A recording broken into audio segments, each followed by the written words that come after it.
లలిత jewellers వారి double ధమాకా offer. అన్ని బంగారు నగలపై తరుగులో 1% తగ్గింపు. పాత బంగారు నగల ఎక్స్చేంజ్ పై గ్రాముకు 150 రూపాయలు అదనంగా పొందండి. నిజం విషయానికి వస్తే తెలుగులో మీరు అప్పుడు కనిపించి చాలా సంవత్సరాలు అయిపోయింది. తేజ గారు అంటే నాకు తెలిసినంత వరకు ఏ కో డైరెక్టర్ ఫోన్ చేయలేదు, ఏ అసోసియేటివ్ ఫోన్ చేయలేదు, ఏ మేనేజర్ ఫోన్ చేయలేదు. తేజ గారు మీకు డైరెక్ట్గా ఒక కాల్ చేశారు, పలానా రోల్ ఉంది చేస్తారా, చేస్తే మీ ఇష్టం బాగుంటుంది, లేకుంటే మీ ఇష్టం అని ఒక మాటతో ఒక ఫోన్ కాల్తో చేశారు. మీరు తర్వాత తేజ గారిని అడిగారా అసలు నేను ఎలా గుర్తొచ్చాను, నాకు ఎందుకు కాల్ చేసావని చెప్పి? ఆయన ఫోన్ చేశారు. ఆ టైం కూడా ఎట్లాంటిదంటే ఐ వాంటెడ్ టు వర్క్. మా అమ్మ పోయింది, ఓకే, ఒక వాయిడ్ వచ్చింది.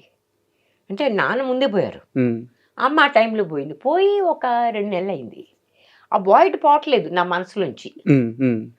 మా ఆయన కూడా అన్నాడు, నువ్వు బయటికి వెళ్ళు, just get out of here, do something అన్నాడు అనమాట. ఎందుకంటే నేను చాలా బాయిస్టర్స్, నేను ఎప్పుడు చాలా పాజిటివ్గా తిరిగే రకాన్ని.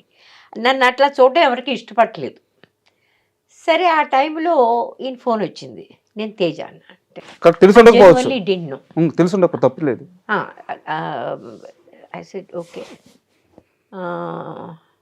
డైరెక్టర్ నేను, సినిమాలు తీస్తుంటాను, నా కన్సర్న్ పేరు ఇది, ఇలా ఒక క్యారెక్టర్ ఉంది, చాలా మంచి క్యారెక్టర్, మీరు కథ వచ్చి వింటాను అంటే మీకు టికెట్ బుక్ చేస్తా ఉన్నారు. ఇవాళ చేయమంటే ఇవాళ చేస్తా ఉన్నారు. అంటే ఇవాళ వద్దండి, రేపు కూడా వద్దు, ఎల్లుండి చేయండి. Okay, I need a little time to think. ఎల్లుండి చేయండి అన్నాను. ఆ పొద్దున్న టికెట్ బుక్ చేస్తాం, సాయంత్రం మీరు వెనక్కి వెళ్ళిపోవచ్చు అన్నారు. సరే అన్నా. అప్పుడు మీరు అడగలేదా హీరో ఎవరు ఏందనేది ఫోన్లో కూడా? ఓకే, నేను ఎప్పుడు కూడా బాస్ దీని గురించి పట్టించుకోలేదు. వాట్ డూ దే ఆఫర్ మీ, అది నాకు ముఖ్యం. తిన్నగా వాళ్ళ ఆఫీస్కి వెళ్ళాం. ఆయన వెంటనే కలిశారు, మొత్తం అంతా చెప్పారు. ఆయన అన్నారు, ఈ క్యారెక్టర్ మేము చాలామందికి ఆఫర్ చేసామండి, వాళ్ళ ప్రాబ్లమ్స్ వల్ల వాళ్ళు చేయలేదు. రేఖా గారు కూడా చేశారని నేను విన్నా, ఎంత నిజమో అబద్ధం మనకు తెలియదు. జయసుధ గారు చేశారని మాత్రం తెలుసు. ఆమె అందట కొంచెం ఫిజికల్, ఇంత ఫిజికల్ నేను చేయలేను అన్నట్ట. నేను ఆ ఫిజికల్ అబౌట్ గురించి ఆలోచించలేదు, ఒక క్యారెక్టర్గా ఆలోచించాను అంతే. క్యారెక్టర్ ఆయన చెప్తా ఉంటే నాకు నచ్చింది. కొన్ని చోట్ల బహుశా ఆయన చెప్పింది నేను సరిగ్గా అర్థం చేసుకోలేదు కూడా. ఆ తర్వాత నేను షూటింగ్ చేస్తున్నప్పుడు అర్థమైంది, ఆయన చెప్పింది వేరు, నేను అర్థం చేసుకుంది వేరని. బట్ ఎనీవే ఇదంతా జరిగాక కూడా దీనిలో హీరో మహేష్ బాబు అని చెప్పారు. కృష్ణ గారి అబ్బాయిని, అది తెలుసు నాకు, అంతకంటే పెద్ద ఎక్కువ తెలియదు. ఆయన సినిమా, అబ్బాయి సినిమాలు చూడలేదు, చిన్నపిల్లాడిగా ఏదో సినిమా చూశాను అంతే, అంతకంటే చూడలేదు నేను. సరే అట్లాగే అనుకున్నాం. మీకు ఎంత డబ్బు కావాలన్నారు? I said I have no idea. మళ్ళీ అదే సమస్య, మనకి ఎప్పుడు ఉండే సమస్య, no idea. They said will give you this much. Said okay. ఆ తర్వాత మహేష్ నిజంగా నన్ను తిట్టాడండి. అవునా, ఏంటి ఎంత తక్కువ డబ్బు చేశారు మీరు, ఏమన్నా అసలు మీకు ఏమన్నా ఎవరన్నా అడిగే మాట్లాడినా లేదా, పెద్దవాళ్ళు తింటారు అని తిట్టాడు. మరి అంత తక్కువ చేశారా? అంటే అంత తక్కువ అంటే నాకు తక్కువ అనిపించలేదు, కానీ ప్రపంచంలో చాలా మందికి ఇప్పుడు విజయశాంతి గారు సినిమా చేస్తారు, ఆవిడ 1 కోటి రూపాయలు తీసుకుంటారు అనుకుంటా. నేను 1 కోటి రూపాయలు నేను అడగలేను, నాకు అర్థం లేదనిపిస్తుంది. Why should they pay me that much money నాకు అనిపిస్తుంది. But I want a decent money. నేను ఇంత వచ్చి ఇంత టైం స్పెండ్ చేస్తున్నప్పుడు I want a decent amount of money, but not exorbitant. అది మీరు ఇల్లు అమ్ముకుని నాకు డబ్బులు కాదు. తేజ గారిని అడిగారా ఈ క్వశ్చన్, నాకే ఎందుకు ఫోన్ చేసి ఎలా గుర్తొచ్చాను? అడిగాను. అలా అంత డైరెక్ట్గా అడగలేదు, బట్ నేను ఎట్లా గుర్తొచ్చాను మీకు అడిగాను. అడిగితే అన్నారు, మీరు ఎలా గుర్తొచ్చారు నేను ఇప్పుడు చెప్పలేను, కానీ మిమ్మల్ని మేము మర్చిపోలేదు అన్నాడు. అంటే ఏ రకంగా అంటేను, మీకు తెలుసా సీతామహాలక్ష్మి క్యాసెట్ పెట్టుకుని మేము చూస్తూ రంగీలా స్క్రిప్ట్ రాసాం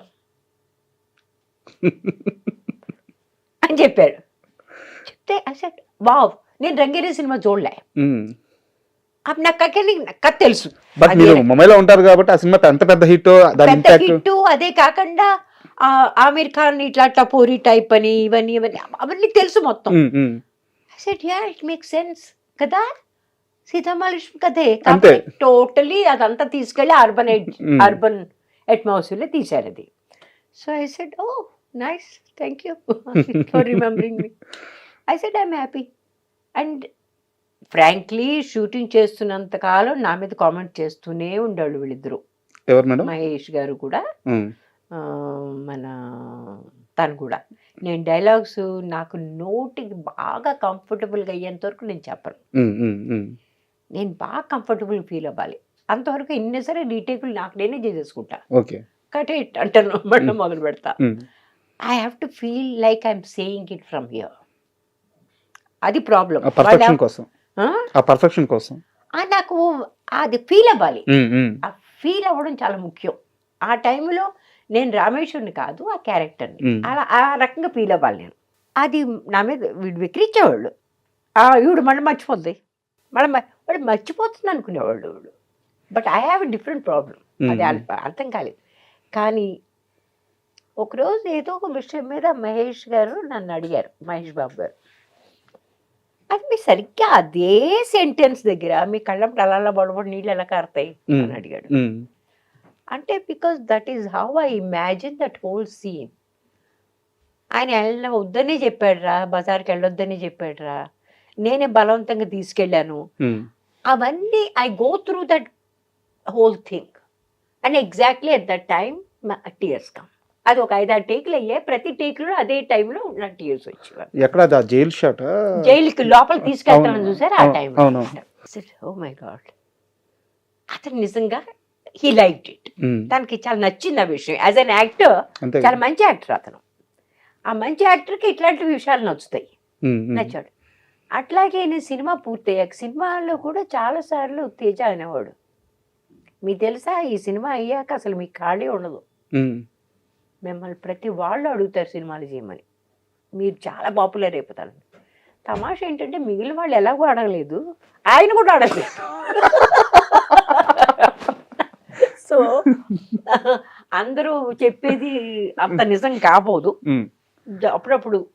అంటే ఆయన అడగకపోవడానికి ఒక రీజన్ ఉండొచ్చు మేడం. నేను ఆల్రెడీ చేశాను కాబట్టి రిపీట్నెస్ వస్తుందేమో అని చెప్పేసి ఒక మదర్ క్యారెక్టర్ పెట్టినా కానీ ఒకటండి, సంభవ్ నాతో పనిచేసిన ఏ డైరెక్టర్ కూడా నన్ను రిపీట్ చేయలేదు చాలా వరకు. ఇది కొంచెం ఆలోచించాల్సిన విషయం. అది కదా, అది నా ప్రాబ్లం అయ్యి ఉంటుంది బహుశా. Except my first time director. First time director కాదు, 2-3. నిజం లాంటి పెద్ద సక్సెస్ తర్వాత అంత మంచి క్యారెక్టర్ చేసిన తర్వాత కూడా తెలుగులో ఎందుకు అవకాశాలు రాలేదు? తెలీదండి. ఎప్పుడన్నా మదన పడ్డారు, ఆలోచించారా? చాలా మంది నన్ను చేశారు, కాంటాక్ట్ చేశారు, అసలు అర్థం లేని రోల్స్కి. ఎందుకు వెనకాల నుంచి ఒక మదర్, ఆ మదర్కి పేరు కూడా లేదు, ఆ మదర్కి ఒక హిస్టరీ ఉందా లేదా, ఆవిడ పుట్టిందో అప్పటికప్పుడే అలా బయటకు వచ్చేసిందో మనకేం అర్థం కాదు, దానికి ఒక నేపథ్యం అంటూ ఏం లేదు. అట్లాంటి క్యారెక్టర్ చేయడంలో అర్థం లేదు కదా. మనం ఒట్టి సినిమాల్లో కనిపించాలని, ఒట్టి డబ్బులు వాళ్ళు ఇచ్చేస్తే నేను తీసుకుని ఇంటికి వెళ్ళిపోవడానికి దీనికి కాదుగా నేను వచ్చింది. What ever I do it has to have some meaning. అంటే నాకు క్వశ్చన్ ఉంది, అడగొచ్చా? ధైర్యం చేసి అడుగుతున్నాను. చెప్తాను. రామేశ్వర్ గారికి తెలివితేటలు ఎక్కువైపోవడం వల్ల సినిమాలు తక్కువైన అనుకోవచ్చా? వెరీ గుడ్ క్వశ్చన్, ఇంకోసారి అడగండి. మీకు తెలివితేటలు ఎక్కువైపోవడం వల్ల సినిమాలు తక్కువైన అనుకోవచ్చా? Correct, very very aptly put. చాలా అద్భుతంగా మీరు దీన్ని కరెక్ట్గా చెప్పారు. ఆ మాటకు వస్తే మీరే కాదు, నా మొట్టమొదటి ప్రొడ్యూసర్ రాజశ్రీ ప్రొడక్షన్స్, ఆయన మొట్టమొదటే నన్ను అన్నాడు, అమ్మా నువ్వు దయచేసి డైరెక్టర్ అయిపో,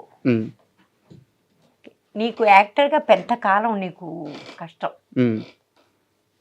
మా డైరెక్టర్ కూడా అన్నాడు, లేఖన్ కూడా, తల్లి నువ్వు ఏదైనా కాస్త డైరెక్షన్ మొదలుపెట్టు, ఎందుకంటే నీ యాటిట్యూడ్తోనూ నీ ప్రశ్నలతోనూ వేగిపోయి ఎవడో నేను సినిమాలు తీసుకోను. నేను ప్రతి దానికి అడిగేదాన్ని, లాజిక్ అడిగేదాన్ని. ఇప్పుడు ఒక సినిమాకి నాకు వచ్చిందండి ఆఫర్, 1935 అట. దానిలో కలకత్తాలో ఒక క్లబ్లో ఒక అమ్మాయి పాటలు పాడుతుందంట. ఆ క్యారెక్టర్కి నన్ను చెప్పారు. అసలు I'd love to do it. నేను అమ్మాయి ఆంగ్లో ఇండియన్, అదే కాదు మన హిందూ. Not possible. ఎలా హిందూ క్యారెక్టర్ లో క్లబ్ లో వెళ్ళి ఎట్లా పాట పాడలేదండి. హిందూ గాని ముస్లిం గాని ఆ టైంలో ఆంగ్లో ఇండియన్స్ మాత్రమే చేసేవాళ్ళు ఆ పని. And for more videos, Please subscribe to iDream. Please subscribe to iDream. Please subscribe iDream. And please subscribe to iDream. For more videos, subscribe to iDream. please like, share and subscribe to the channel. Congratulations, iDream. Subscribe to iDream. Subscribe to iDream. So subscribe to iDream Media. iDream ki iDream team andarki huge congratulations. Please subscribe iDream Media. Please subscribe to iDream. Subscribe iDream. Please subscribe to iDream. iDream అంటే నా కళల ఛానల్ను subscribe చేసుకున్న నోరు తిరుగుతలేదు, మీరైతే గంట గుర్తు కొట్టండి. For more such videos, please subscribe to iDream. Subscribe to iDream. Please subscribe to iDream. Please subscribe iDream Media. Please do subscribe to iDream. Please subscribe to iDream Media. For best entertainment and information, please subscribe iDream. And don't forget to subscribe to iDream.